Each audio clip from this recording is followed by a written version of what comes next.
mientras todo cambia.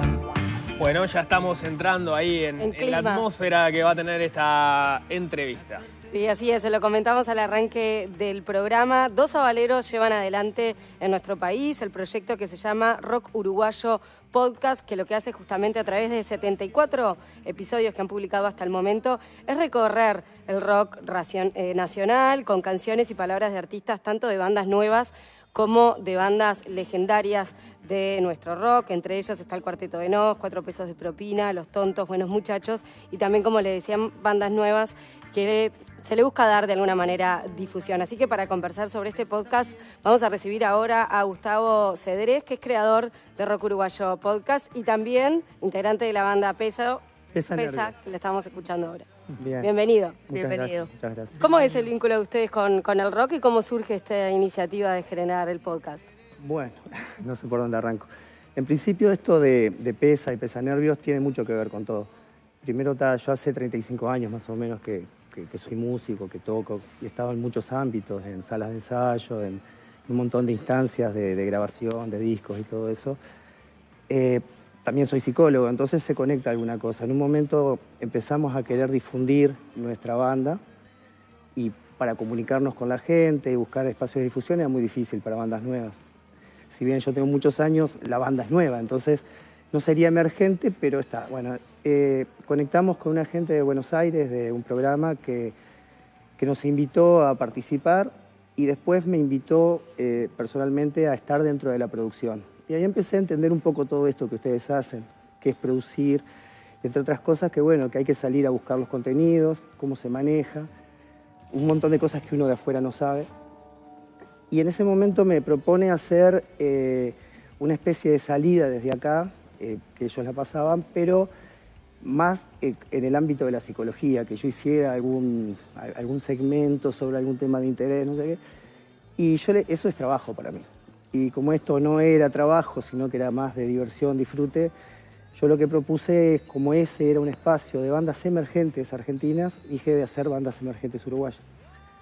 En ese momento hice un piloto con una banda Power Chocolatín Experimento, con Demian Merocay. El hijo de Roy. El hijo de Roy, que sí, muy buena gente que fui conociendo en todo este tiempo. Y había hecho otro piloto con Chopper y eran los 25 años de Sangrando. Como yo soy amigo de Brickman, él como que me fue tirando pautas y fui armando eso. Al final esa producción no la aceptaron, no aceptaron el piloto y quedaron los pilotos ahí. Entonces empecé a ver dónde se podía meter. En ese contexto, unos amigos de una radio de Juan Lacase en línea me propuso si quería pasar los segmentos dentro del programa. Bueno, empezaron siendo segmentos de 7 minutos, 8, porque tenían ese sentido. Pero después yo hacía otras producciones para el programa y un día dije, no, voy a dedicarme a esto y empezamos ya a hacer 20 minutos. Y bueno, y empezamos a generar un montón de material. En ese tiempo yo me empecé a dar cuenta que, bueno, que tecnológicamente no tenía la posibilidad de seguir sosteniendo, porque aparte todo lo que implica todos los respaldos de toda esa información. Y además estaba pasando algo que bueno, la intención original era cómo generar que los artistas pudieran presentar su música con sus propias palabras. Hace tiempo, no sé en qué radio era que yo había escuchado algo del Museo de la Palabra, algo por el estilo, y había gente que ya no estaba en este mundo y que en definitiva era muy importante lo que esa gente decía. Es medio delirante esto, pero en un momento leyendo La Invención de Morel es como que me conectó todo, era como generar algo que cuando esas personas no estuvieran, hubiera un archivo de referencia de la música, pero presentada por las personas.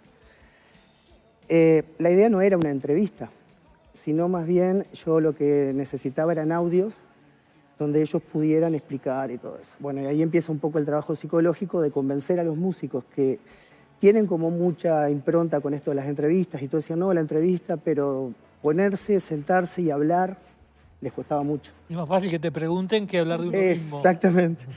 Y yo necesitaba eso. Y bueno, pude lograrlo de a poco hasta que se empezaron a acumular.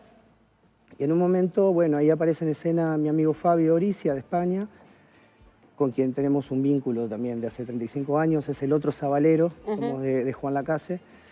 Y bueno, y él me empezó a ayudar con la parte de edición y todo eso, empezar a hacer las cortinas, todo lo que implicaba el armado en general. Y bueno, y se empezó a armar esa bola, que si no hubiese entrado Fabio yo me habría colapsado rápidamente porque era muy difícil hacer todo. Muy difícil, perdón que te interrumpa, porque además en estos 74 capítulos, si vos los escuchás, tenés la voz de los músicos, historia de la banda, canciones, anécdotas. Es como una cosa súper completa que aprovechamos a decir que además de en Spotify está en Radio Elcha los miércoles y viernes, ¿no? Mira, sí, tenemos esas salidas que además del podcast después tuvimos la posibilidad de que Radio Belcha nos abriera ese espacio y tenemos 2 programas semanales, uno los martes a las 19 y el otro es el viernes a las 20. Pero también en Radio El Aguantadero, que tenemos salimos el lunes de 21 a 23 con 2 programas también, o sea, 2 horas de programa.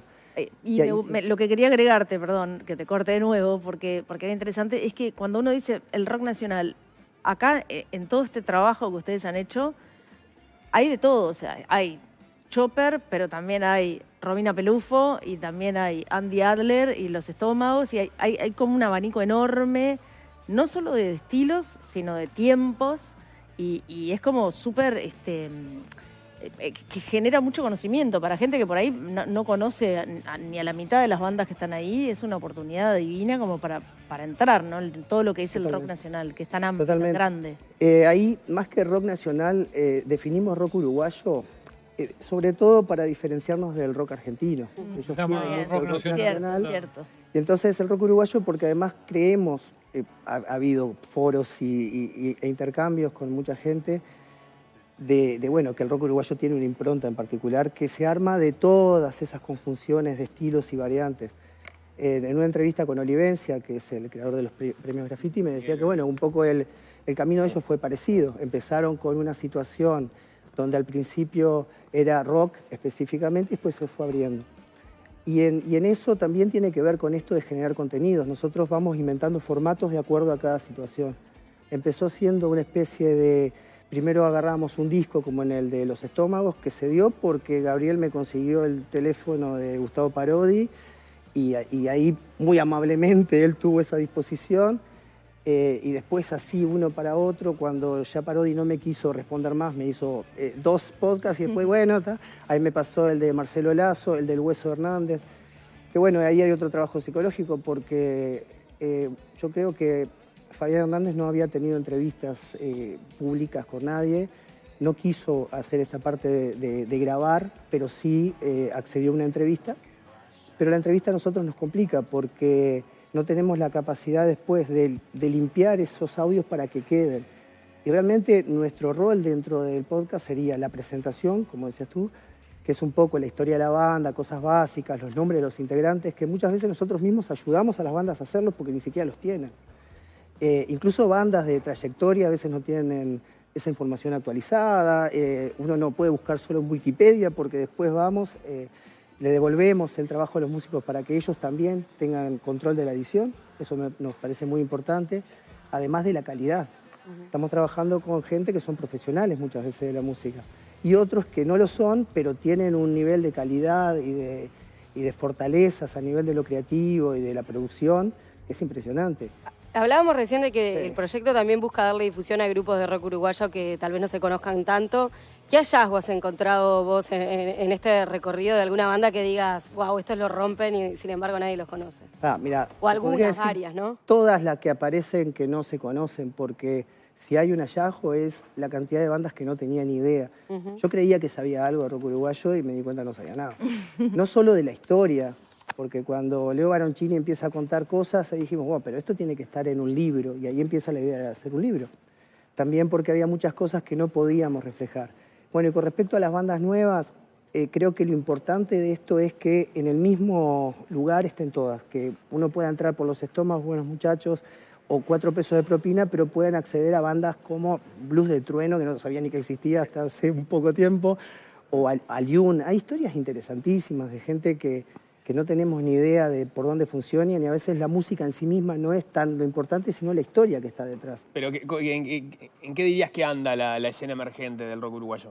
Mira, hay muchísima gente haciendo cosas y hay pocos espacios de difusión, eso es básico. Este espacio quiso ser un lugar de difusión específico y también encontramos este modelo del podcast como un nuevo lugar de expresión que no estaba sucediendo. Yo soy nuevo en esto de los podcasts porque no tenía ni idea, no era mucho de escuchar. Como justamente mi trabajo es mucho de escuchar gente, me cuesta ponerme. Entonces tal vez cuando empezamos con la idea era qué tipo de podcast me gustaría escuchar a mí.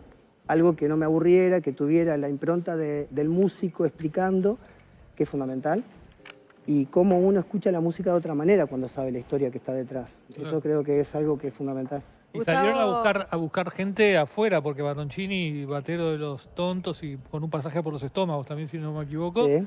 está en España o en Estados Unidos. En Estados Unidos. En Estados Unidos. Sí, es muy loco eso porque cuando me comunico con Leo, él enseguida me llama. Y yo estaba en una situación familiar y yo, ¿cómo le digo? Me está llamando Baroncini de Estados Unidos. Y bueno, en un momento tuve que decir, me está llamando Baroncini de Estados Unidos y lo fui a atender. Y bueno, gracias a Laura y Julieta que me han sostenido en todo esto, que es mi familia, que también, que son quienes se bancan estas cosas. O sea, cuando uno conecta con un músico que a veces demoran 3 meses en respondernos. Es decir, nosotros hacemos contactos con todos, algunos inmediatamente, otros cuando pueden, en otros casos se han tomado mucho el tiempo y hemos tenido que pedirles nuevamente que los hagan porque grababan, por ejemplo, audios de WhatsApp y entraban todos los ruidos por todos lados. O sea, es un tema que se fue como armando. Qué bueno. Y hoy Muy ya bien. vamos como en 100 capítulos más o menos programados, o sea, sacamos 80, 74 creo que dijiste, sí, pero no sé, creo que esto es... Queda hecha entonces la invitación a la audiencia Notable. para que se acerque a escuchar Rock Uruguayo Podcast y te damos las gracias a ti, Gustavo Cedrés, creador Muchas del gracias. proyecto. Muchas gracias gracias. por venir. Muy bien, tenemos